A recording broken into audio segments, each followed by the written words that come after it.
10, 9, 8, 7, 6, 5, 4, 3, 2, 1.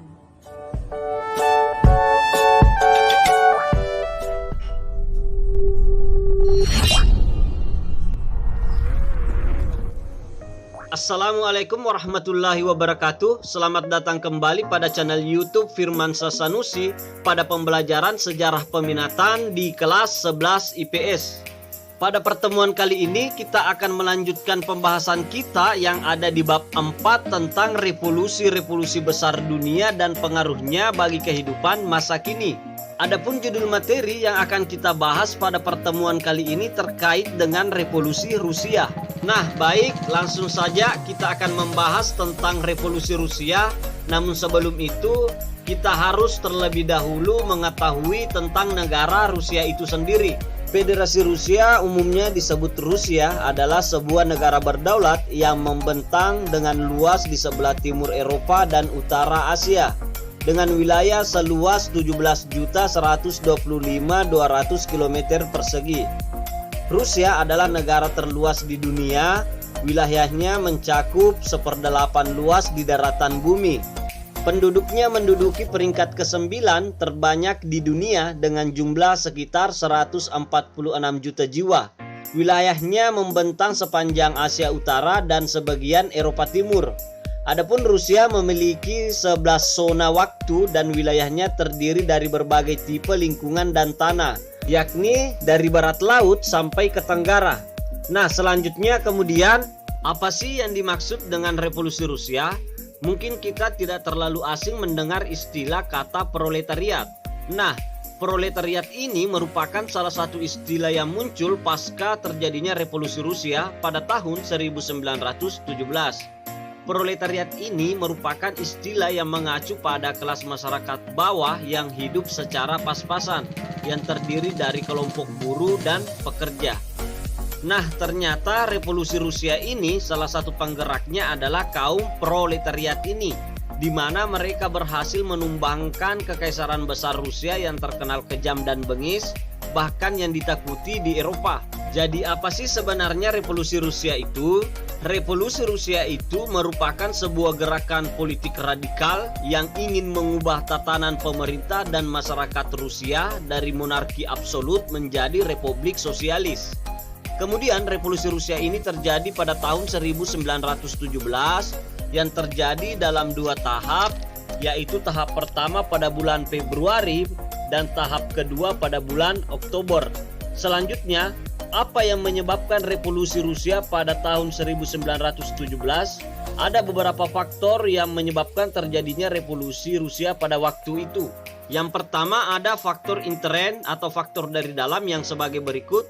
Kepemimpinan Tsar Nicholas II yang buruk, yang terkenal dengan reaksioner dan diktator, yang dimana dia menekan segala kegiatan rakyat yang berusaha untuk menentang segala kebijakan yang dikeluarkannya, dengan tindakan defensif bahkan sampai dengan kepada pembantaian dan pembunuhan. Ditambah lagi dengan kondisi ekonomi Rusia yang pada waktu itu sangat buruk. Meskipun industrialisasi sudah berkembang sangat pesat, tetapi tidak mampu mengangkat perekonomian Rusia ke arah yang lebih baik.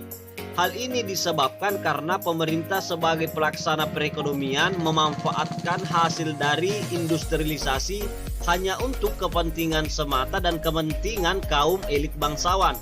Akibatnya terjadi kesenjangan sosial antara rakyat dan para bangsawan dan raja pada saat itu.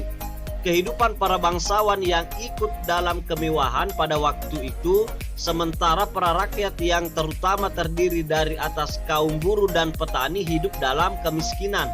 Akibatnya muncul kelompok revolusioner yang terdiri atas kaum intelektual dan kelompok buruh yang kemudian berani untuk menentang kekuasaan besar yang dinilai tidak adil dan pro terhadap rakyat. Kemudian adapun faktor ekstern atau dari luar yang sebagai berikut. Kekalahan Rusia atas Jepang tahun 1905, di mana pada waktu itu wilayah Manchuria yang sebelumnya berada di kekuasaan Rusia berhasil diduduki oleh Jepang. Selanjutnya, keterlibatan Rusia dalam Perang Dunia I juga menyebabkan kondisi Rusia semakin buruk. Pasalnya Rusia pada Perang Dunia I bukanlah merupakan sebuah negara pemenang, melainkan menjadi negara yang kalah dan harus menanggung beban hutang akibat kekalahan dalam perang. Ditambah lagi Perang Dunia I tidak didukung oleh rakyat, karena pada waktu itu kehidupan ekonomi Rusia sedang dalam keadaan krisis. Kemudian berkembangnya aliran sosialisme dan komunisme dalam kehidupan masyarakat Rusia pada waktu itu menambah gerakan revolusi Rusia semakin terasa. Karena aliran sosialisme dan komunisme ini secara nyata dan menentang sistem pemerintahan monarki dan absolut yang pada waktu itu dilaksanakan oleh Tsar Rusia. Kemudian selanjutnya bagaimana proses tumbuhnya semangat revolusi, yakni diawali pemerintahan yang buruk. Kepemimpinan Tsar Nicholas II merupakan kaisar terakhir Rusia yang memimpin Rusia yang membawa negara Rusia pada waktu itu menuju pada kemunduran. Ditambah dengan kondisi ekonomi pasca perang yang semakin parah, sementara waktu itu Rusia sedang mengalami krisis yang sangat buruk. Akibatnya rakyat pada waktu itu banyak yang berada di bawah garis kemiskinan. Meskipun pemerintah kekaisaran Rusia pada waktu itu mengeluarkan berbagai kebijakan, namun kebijakan-kebijakan yang dikeluarkan oleh pemerintah Rusia bukan untuk mengangkat kehidupan rakyat, malah semakin menyengsarakan rakyat. Pasalnya pajak dan beban kehidupan yang dibebankan kepada rakyat tidak sesuai dengan penghasilan yang mereka dapatkan dari upah mereka sebagai pekerja di pabrik-pabrik industri yang dimiliki oleh negara. Akibatnya muncul pergolakan, ditambah lagi dengan kebebasan rakyat yang dibatasi, tidak memiliki tanah dan kekayaan dan hanya menjadi buruh di pabrik-pabrik industri milik pemerintah dan para tuan tanah. Rakyat kemudian melakukan penolakan-penolakan, demonstrasi dan aksi-aksi yang menentang berbagai kebijakan yang diterapkan oleh pemerintah, dan di saat yang hampir bersamaan Rusia juga mengalami kekalahan dalam Perang Dunia Pertama yang sebenarnya perang tersebut tidak diharap oleh bangsa Rusia sendiri. Akibatnya kebencian yang sudah ada pada masyarakat Rusia pada waktu itu semakin besar dan menimbulkan reaksi untuk menentang kekuasaan kaisar. Kemudian bagaimana jalannya revolusi bisa terjadi? Diawali dengan lahirnya ide perubahan, yaitu pada tahun 1905 muncul dua aliran liberal dan sosial yang menentang kekuasaan Tsar Nicholas II. Adapun berkembangnya aliran tersebut tidak terlepas dari peranan kaum intelektual yang terdapat dalam kelas masyarakat Rusia itu sendiri. Kelompok liberal menginginkan Rusia menjadi sebuah monarki yang konstitusional seperti yang dilakukan oleh Perancis. Akan tetapi kelompok sosial menginginkan Rusia menjadi republik sosialis. Pada tanggal 9 Januari 1905 terjadi sebuah peristiwa yang menjadi sebuah tragedi awal pemicu jalannya revolusi. Peristiwa ini dikenal dengan peristiwa Minggu Berdarah yang memicu gerakan masif untuk segera menumbangkan kekaisaran Tsar Nicholas II yang kejam dan otoriter. Peristiwa ini terjadi tepat di depan gedung pemerintahan Saint Petersburg atau Petrograd pada waktu itu. Selanjutnya terjadinya revolusi tahap 1. Revolusi tahap 1 ini terjadi pada bulan Februari pada tahun 1917, di mana terjadi aksi pemogokan dan protes oleh buruh yang dilakukan secara spontan untuk menuntut Tsar Nicholas II turun dari tahta kekuasaannya. Demonstrasi ini kemudian berujung pada kerusuhan yang terjadi pada tanggal 28 Februari tahun 1917, di mana pada waktu itu kaum proletariat berhasil mengalahkan pasukan kekaisaran yang loyal dan setia kepada Tsar Nicholas II yang dipaksa untuk menyerah dan harus mengikuti kehendak dari kaum proletariat pada waktu itu.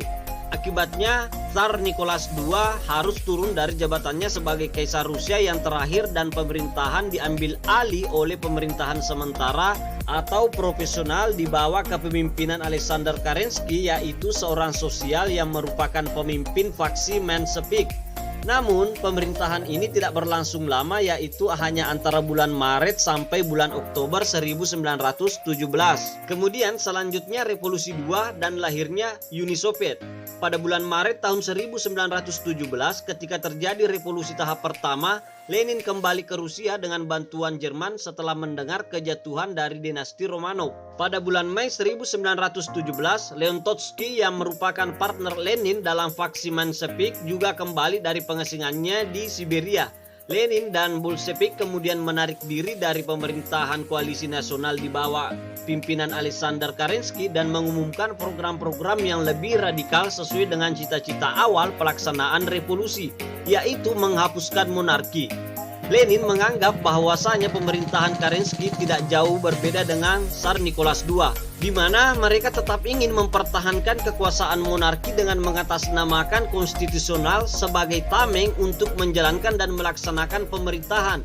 Pada bulan Juli tahun 1917, kelompok Bolshevik berusaha melakukan kudeta, akan tetapi dapat dipadamkan. Dan pada tanggal 7 Oktober tahun 1917, kelompok Bolshevik bersama kelompok milisi bersenjata yang berhasil mengambil alih kekuasaan dari tangan pemerintahan Kerensky dan akhirnya menguasai pemerintahan Rusia di bawah kepemimpinan Vladimir Lenin. Pada tanggal 30 Desember tahun 1922, Republik Sosialis Uni Soviet didirikan oleh Vladimir Lenin. Dan pada tahun 1924 Lenin wafat dan digantikan oleh Joseph Stalin, dan Joseph Stalin kemudian membawa pemerintahan Uni Soviet menuju ke arah kemajuan, di mana pada waktu keemasan pemerintahannya Uni Soviet hampir menguasai seluruh wilayah Eropa bagian utara di luar dari wilayah Rusia yang sebelumnya. Nah, apa pengaruh Rusia bagi kehidupan umat manusia terutama Indonesia? Pengaruh yang pertama adalah revolusi Rusia telah melahirkan sebuah ideologi baru yang dikenal dengan ideologi komunis, yang kemudian menyebar ke seluruh dunia dan ideologi tersebut berkembang di masyarakat kelas bawah. Selain itu, revolusi Rusia juga menyebabkan munculnya gerakan nasional radikal di berbagai negara di kawasan Asia yang mendapat pengaruh ideologi komunis, misalnya Cina, Korea, Kamboja, dan Vietnam. Revolusi Rusia juga merupakan sebuah simbol perlawanan kelompok buruh terhadap kapitalis, di mana revolusi Rusia dapat menginspirasi perjuangan masyarakat kelas bawah untuk mendapatkan hak-haknya dan menumbangkan kekuasaan kapitalis yang absolut. Sementara bagi Indonesia sendiri, revolusi Rusia menyebabkan pengaruh komunis sampai ke Indonesia, meskipun pada waktu itu Indonesia belum merdeka pada masa pemerintahan Hindia Belanda, yaitu pada tahun 1914.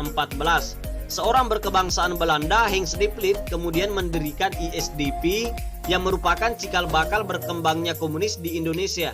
Dan pada akhirnya pengaruh revolusi Rusia ini menyebabkan timbulnya masalah baru dalam tatanan kehidupan dunia, yang dimana pengaruh komunis kemudian bersaing dengan pengaruh liberalis dalam memperebutkan pengaruhnya di negara-negara yang baru merdeka, yang pada akhirnya menyebabkan terjadinya perang dingin, sehingga mengakibatkan banyaknya terjadi konflik bahkan perang saudara di negara-negara yang baru merdeka. Nah, baik, itulah pembahasan di bab 4 tentang revolusi-revolusi besar dunia dan pengaruhnya bagi kehidupan masa kini. Adapun judul materi terkait dengan revolusi Rusia. Cukup sekian, tetap semangat dan selalu mengikuti protokol kesehatan COVID-19 dan salam sejarah.